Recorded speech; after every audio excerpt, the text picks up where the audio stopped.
Hello, and welcome back to my channel, Talented Reads. Today I'm going to be talking about my July wrap-up for the Horror Challenge.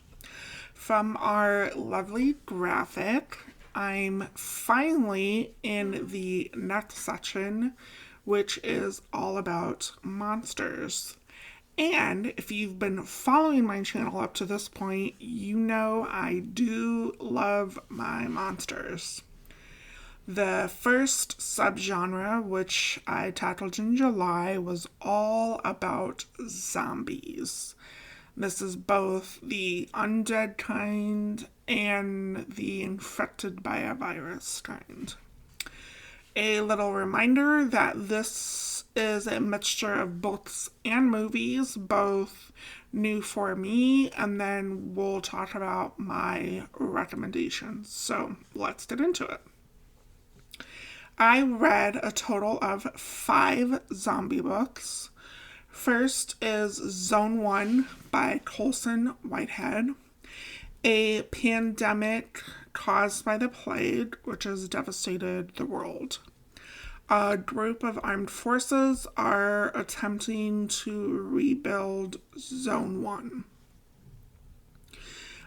This was just an okay read for me. The whole book is set over like 3 days, which to me is kind of interesting because it's supposed to be about like rebuilding a section of New York. So like, obviously that's impossible to do in 3 days time. There was a lot of like remembering how things used to be, and then the character would like snap out of it and kill some zombies and then like daydream again. So it's a short book, but it felt like a very long 3 days. Next is Cell by Stephen King. Here, society has been upturned by an event known as the pulse, when a virus gets transmitted to every cell phone. Those answering their phones get infected. So one reason that I don't really tend to like zombie books and even movies for that matter is that I feel like it's overdone. The stories all seem to be the same, but leave it to the king to come up with something different. I loved the aspect of the cell phones kind of causing the apocalypse, just because, it's something realistic, but horrifying in itself since most of us are glued to our phones. I think a virus, obviously with the coronavirus pandemic that we just had, I think virus pandemics and zombie outbreaks and stuff, I think you could consider realistic, but I think a lot of us have a hard time wrapping our heads around that. But I think something coming from like an object that we use all day, every day, just brings it home a little easier, The Reapers Are the Angels by Alden Bell. This follows young teenager Temple as she is on the run from zombies, her past, and humans aimed at killing her. I actually enjoyed this one. I liked the aspect of it being from a younger perspective. I felt like that brings out, more of the devastation and isolation and doom, that we feel for the character. Obviously, she's out there traveling by herself, which means her parents are gone. Any siblings that she may have had are gone, right? So I think you just feel that a little harder and feel for her and that character a little more with that being a younger age. And of course, there are horrifying things happening that are just not even related to the zombies, which I think is something else that would be completely realistic in a current day apocalypse type situation. Next is Survivor Song by Paul Tremblay. This is about a pregnant Natalie and her friend Dr. Ramola, or Rams as she's known in the book, navigating through a zombie-like apocalypse, trying to get Natalie to a hospital in order to deliver her babies safe and sound. This is basically like one big road trip book. And with it being like that, I was a little bored. There's not like really anything else, like another subplot or substory or something else like going on in the background besides the zombies to kind of push this forward a little bit. So it felt very repetitive and just kind of boring.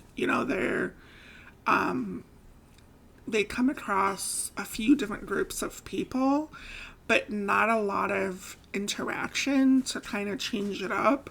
And so you're left to kind of just be with these characters, and I didn't really care for the characters, so it was kind of just not a place I wanted to be. So I was kind of a bummer because I was really looking forward to this one.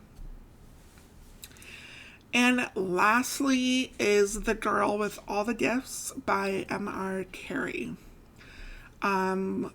We are at a school type on a military base where kids are strapped in from head to toe and kind of treated as hostiles.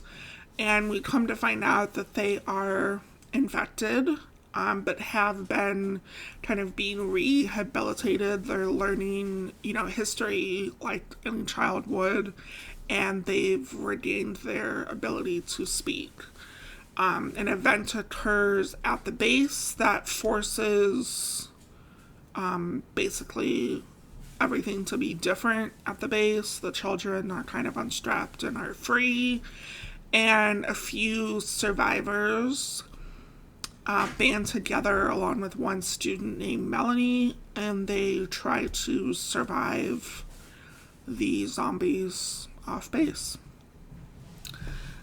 This one was just another okay read. I was really engaged in the first part of the story, the relearning and the research aspect that was happening at the base and, the children in the school type setting was really interesting. I almost wish we could have seen more and just had more of the story in that setting. But when everyone is kind of forced to leave the compound, that's kind of just where the story dies for me. No pun intended.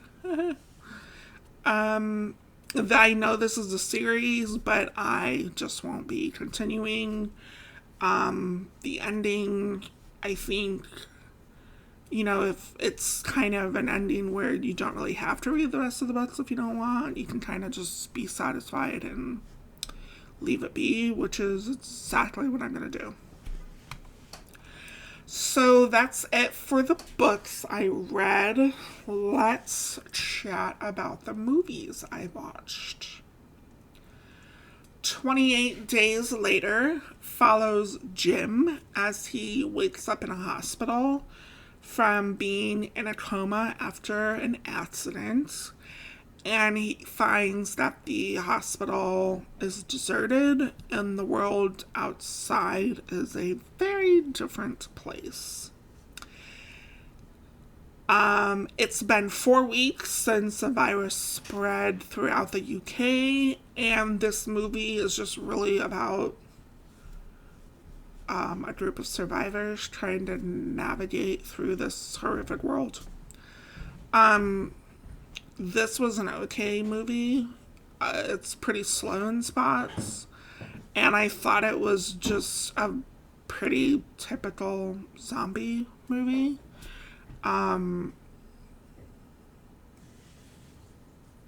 There's a lot of the shoot 'em up kind of zombie stuff, which I guess if you like that, this might be a good recommendation for you, but you might need to fast forward to those spots.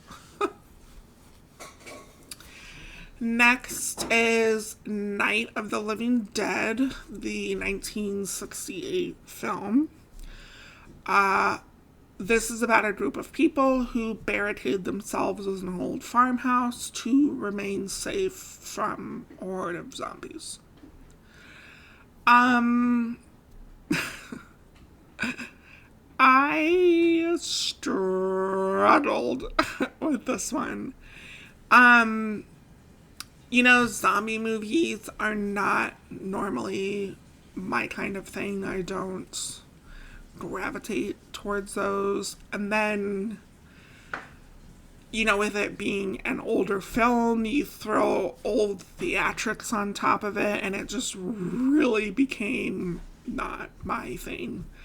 I know this is a classic, but I won't be watching any of the other Living Dead movies, and I would be okay never rewatching this one ever again. Maggie follows a teenage girl who is bitten and becomes infected and starts to turn into a zombie. Her father, Wade, who is actually played by Arnold Schwarzenegger, takes her in and just kind of wants to be with her as she turns. So I actually didn't mind this movie. It's a very different take on a zombie film. Most zombie books, and I think even in zombie movies, like once you're infected, the change is pretty immediate. But this is almost like it turns and there are stages, and she goes to the doctor on a regular basis to kind of monitor her symptoms, so it's kind of more of like a medical infection, and it's more of a drawn out ordeal. And I think a lot of times, one of the questions that a lot of people I think have with zombie movies is that never being able to say goodbye to your loved ones in that type of a situation. But this was actually a pretty sad movie because, you kind of watch as the father's grieving and coming to terms with the fact that his daughter is, no longer herself and she's just turning into this shell of a person. So I would almost think that I would prefer the suddenness of it, because this is kind of just drawing out the inevitable, which I think plays on the heart a little bit more. I would say that if you want kind of a zombie movie, but it's not something that's gory or like a shoot 'em up kind of film, this would definitely be a good pick. And lastly is The Girl with All the Gifts. I read the book, so of course I had to watch the adaptation. The basis is pretty much the same as the book. We open at a school where kids are strapped in, treated as hostiles, and, you come to find out that they're infected, but of learning to basically be like a part of society again. Something ends up happening, and a few people have to leave the base. One student named Melanie joins them, and they try to survive the zombies, or the hundreds as they call them. The movie took a slightly different approach than the book, but I think the ending was overall pretty similar, and my thoughts about it were pretty similar. Again, I was really intrigued by the school setting, but that ends like pretty early, and I just found the survival part to be kind of boring. It just wasn't all that intrigued with what was happening around them. So it was just an okay watch for me. All right, now for my recommendations. First, let's run through the book recommendations. I have 4 of them. Dreadnation by Justina, Ireland. This is about Jane, who is finishing school at Miss Preston's School of Combat in Baltimore, and is anxious to be reunited with her mother in Kentucky. Jane and several friends decide to brave the zombie-filled outside world and set out to return home, but find themselves caught up in this kind of conspiracy. I devoured this book when I first read it. I absolutely loved Jane as a character. She was really rough, but yet gentle when she needed to be. Her fighting skills certainly worked well with this zombie landscape. And there is some good commentary on the political landscape of the book. This is book 1 in a duology, and the second book, Deathless Divide, pretty much picks up right where the first one left off, and it's equally fantastic. Handling the Undead by John Lindquist. A heat wave hits Stockholm and it starts to affect people's power, but there's another problem. The dead are waking up.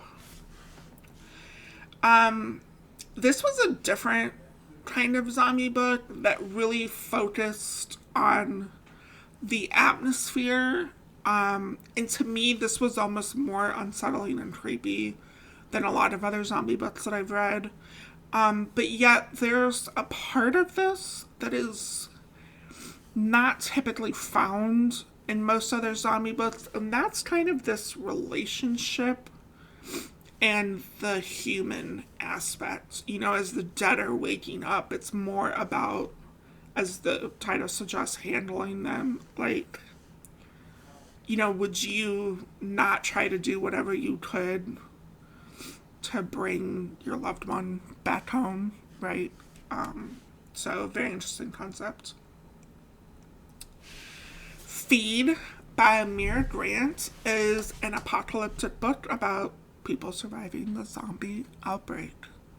Are you shocked at that synopsis at this point?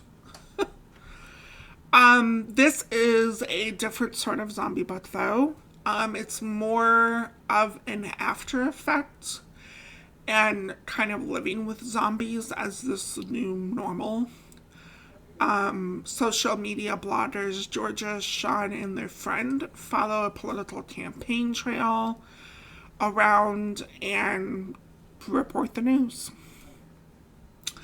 I will say that the political aspect of this was not my favorite, but I did enjoy the view of this as more like just living with the zombies as opposed to, you know, the typical like ones that we've kind of seen at this point, which is just like the ultimate survival in a just barren type of world.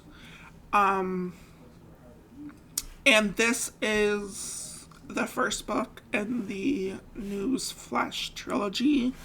I haven't read the other books.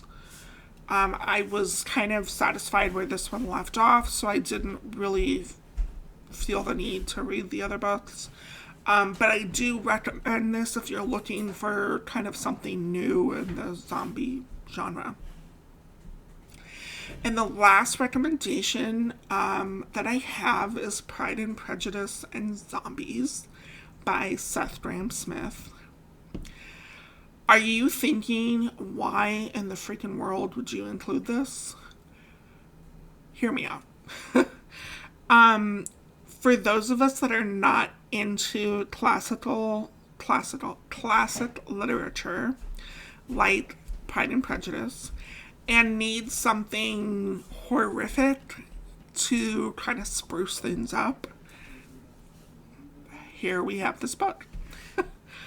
Well, I thought this was just an okay book. What I liked is that it was kind of a horrific retelling of a kind of romantic classic book. I just kind of loved the idea of taking a classic and just really turning it on its head. And you know, zombies are always a good way to add a little chaos.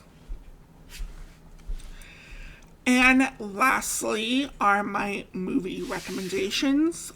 I only have 3. There was one other that I've been trying to watch, but I've been having trouble finding it, and I just didn't get around to watching it. So there's only 3, but that's okay, because they're really a good 3. First is Zombieland. It's about a band of people trying to survive a zombie-filled world. Shocking, I know.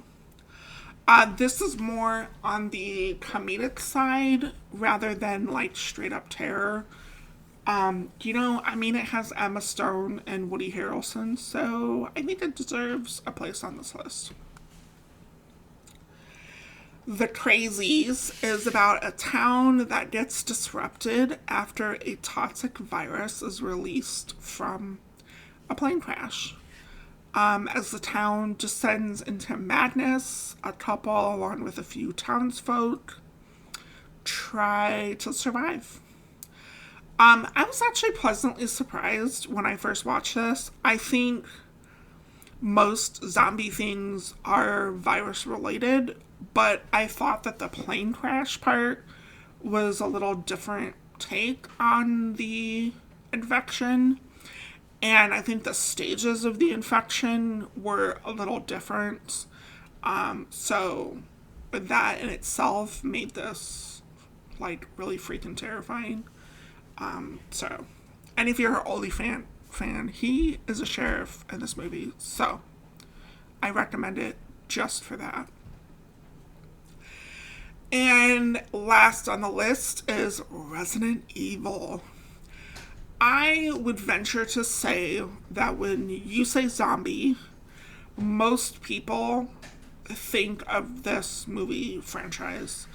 There's actually quite a few in the series, and I think it just got turned into a TV series actually on Netflix.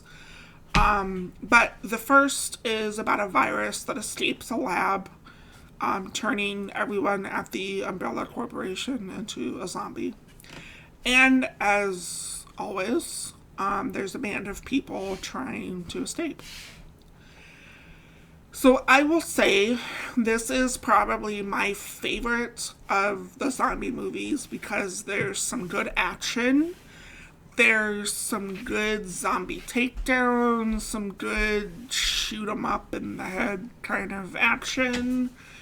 But there's also some other side plots that made the movie, you know, more interesting and really kept it moving, so it wasn't, 100% about the zombies. So that's, I think, what I liked most about it. And I have seen the other movies, but, the original is always the best. That's all I have for this video. I kind of said this a couple times throughout, but this is not a subgenre that I normally pick up. It's not a go-to for me. So I had fun reading my way through some zombie horror. Definitely some new and interesting takes, which were nice and surprising.